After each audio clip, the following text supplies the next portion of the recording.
Hello and welcome. So, as you know, community is more important than ever. And with this weekly podcast, we at the Experience New Jersey team aim to bring you amazing conversations with leaders and business owners in our local communities. And today I am excited to introduce Joel Nadler. Joel is a longtime friend and also my trusted photographer for all of my high-end listings and really all of my listings. I always request Joel. He works for visual marketing and design as a photographer, but he is so much more than that, and he's multifaceted. And Joel, welcome. How are you? Good. Thank you for having me. Yeah, absolutely. So I'm excited because, over the past year, whenever I see you at a client's house and we're kind of shooting the house, we get to talking and you were telling me about this project that you were working on that I just found fascinating. And it came to fruition this year, right? Yes, it You is. Yeah. published a book called I do. Abandoned New Jersey. Yes. So why don't you kind of tell us a little about, you, I think you're a New Jersey native, and Yes. kind of tell us your story and how you kind of came to, being a photographer and the beginning, the birth of this idea of this book. Sure. So I'm from New Jersey. I actually was born in Moldova and brought to the U.S. But all my life I've been, taking pictures. It's not been like, my primary goal. It's just been like something I like to do. My dad took pictures as a kid, so it's something I kind of took on.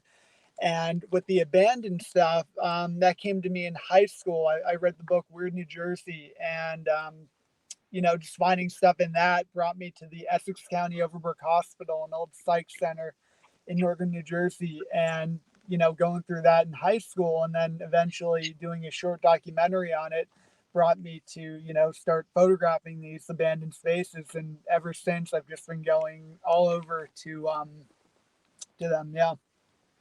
That's awesome. Yeah. So, I Yeah. mean, we obviously live in a very historic state. And, this book really, and I love the cover, by the way. Oh, It's thank a, you. it's a abandoned theater in Newark, New Jersey.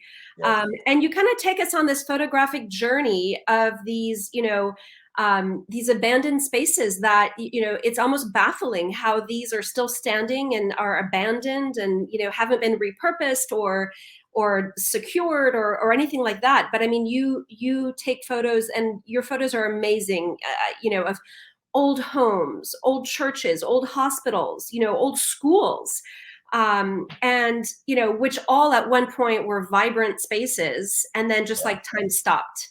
And so, kind of when you started this, like, can you tell us about a few of these? Like, do you have any interesting stories from, Yeah. So entering these crazy spaces? Yeah, so the book idea came to me in college. At my senior year of college, a peer of mine had done one, a book like this, Abandoned Baltimore, and I decided, oh, that'd be cool to do one of New Jersey. And so I reached out to Arcadia, and months passed without hearing back, and then finally, September of 2020, I hear back. We love the idea. When can you have it done? So I said, oh, give me a year. And that's pretty much what I did. And, these spaces, they're pretty nuts. Like the one you mentioned on the cover, the Newark Theater. I mean, the day I did that, I wasn't expecting to go in there. My buddy just said, hey, let's go. And I'm, in shorts and sneakers, not geared up really at all. And he's just like, let's go. And so we're walking through the first floor covered in garbage. I guess local businesses that used it as like a dump. So I'm walking through, feet of trash, and it was pretty sketchy. In general, I haven't run into anything too bad in most of these places. More like falling through floors or anything like that, but not any real danger in regards to homeless or any people of ill repute. Hey, listen, your sound is coming in a little bit fuzzy. I don't know if you want to Sorry maybe. about that. That's okay. If you want to reposition a little bit, that way for the rest of the recording, it won't be too Sure, bad. sure. That's a little bit better. Yeah. Okay, great. So yeah, I mean, look, I wish I had the visuals on screen, but for now, like, this is an old abandoned diner. Yes. I mean, you really, and then there was one. It was the school, and this is like one of my favorites because it's got like the turquoise. I mean, obviously you've got like the the lethal toxic lead paint, scales on the walls.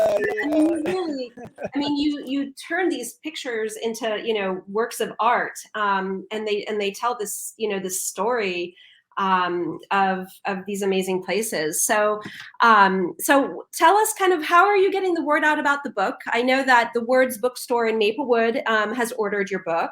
yeah. How else are you getting the word out there? Like, how are people, taking this news of this amazing book? So through social media, putting it up on there on Facebook, Instagram, but also through book events. Like 2 weeks ago, I had my first book launch event in a local store in Metuchen, and that went well. We had about 30 or 40 people, I think, show up. And then this past weekend, we had another book signing event in Cedar Grove, New Jersey at the library. And we had a few people show up to that. And it was pretty cool to just talk to people and tell them, about the photographs. Because a lot of people say, oh, this is really cool, but don't know much about it. So being able to kind of give people context to what they're actually looking at, I think is really cool. Yeah. So at the beginning of the book, you kind of talk about how, people should get in touch with kind of like their local historic society, and like, what are some things that people can do to kind of, prevent these spaces from going into complete decay like this? So unfortunately, that's a tough question, because a lot of times, businesses close, schools close, and usually that's an issue due to money, or they don't have the membership. So trying to keep it going when they just don't have the resources there can be quite an issue. Like the Overbrook, the place I started with, that closed back in a psychiatric hospital. It shut down in '08, but they just didn't have the money to actually do anything with it at the time. So it just kind of sat in limbo, and a developer wanted to buy it. The town tried to fight it, and it just sat in limbo for years while they litigated this issue. And eventually they had to tear it down. There was no other choice. So a lot of times it just, that's one major issue. You just let it sit, and there's nothing else you can do besides tear it down. Luckily, some of these places you catch early on, and you can preserve it in some way, shape, or form. Yeah. Well, did you get into any like legal jeopardy accessing some of these spaces? No, not in New Jersey.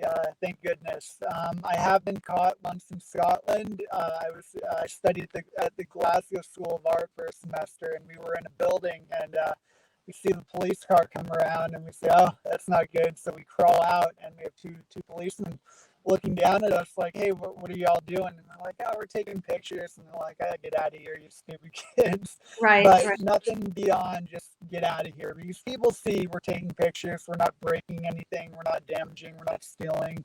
So generally, it's taken a bit less seriously when that's seen. Yeah. Yep. Great. What do you have another book in you? Do you like see another project in the works? Possibly. I mean, one interesting thing I found while working on this book is Alpine, New Jersey has tons of abandoned mansions. They're literally everywhere. Like I've been to dozens up there at this stage, and I think that's a really interesting question. Why are there so many? So trying to talk to neighbors or talk to the town and see what might be causing this exodus of people leaving their homes. So that's a possible next project. Interesting. Well, I mean, I'm going to throw out a theory just as a realtor. I would suspect, because at one point Alpine was considered the most expensive zip code to live in the United Yes. States, even more than Beverly Hills. Oh my God. And I suspect that probably during the last housing crisis in '05, '07, that probably people were over leveraged and bought these McMansions up there, and then the downturn happened, and they had to leave, and Yeah. then Yeah. you just can't sell those kind of mansions for that kind of money in an economic downturn. And then No.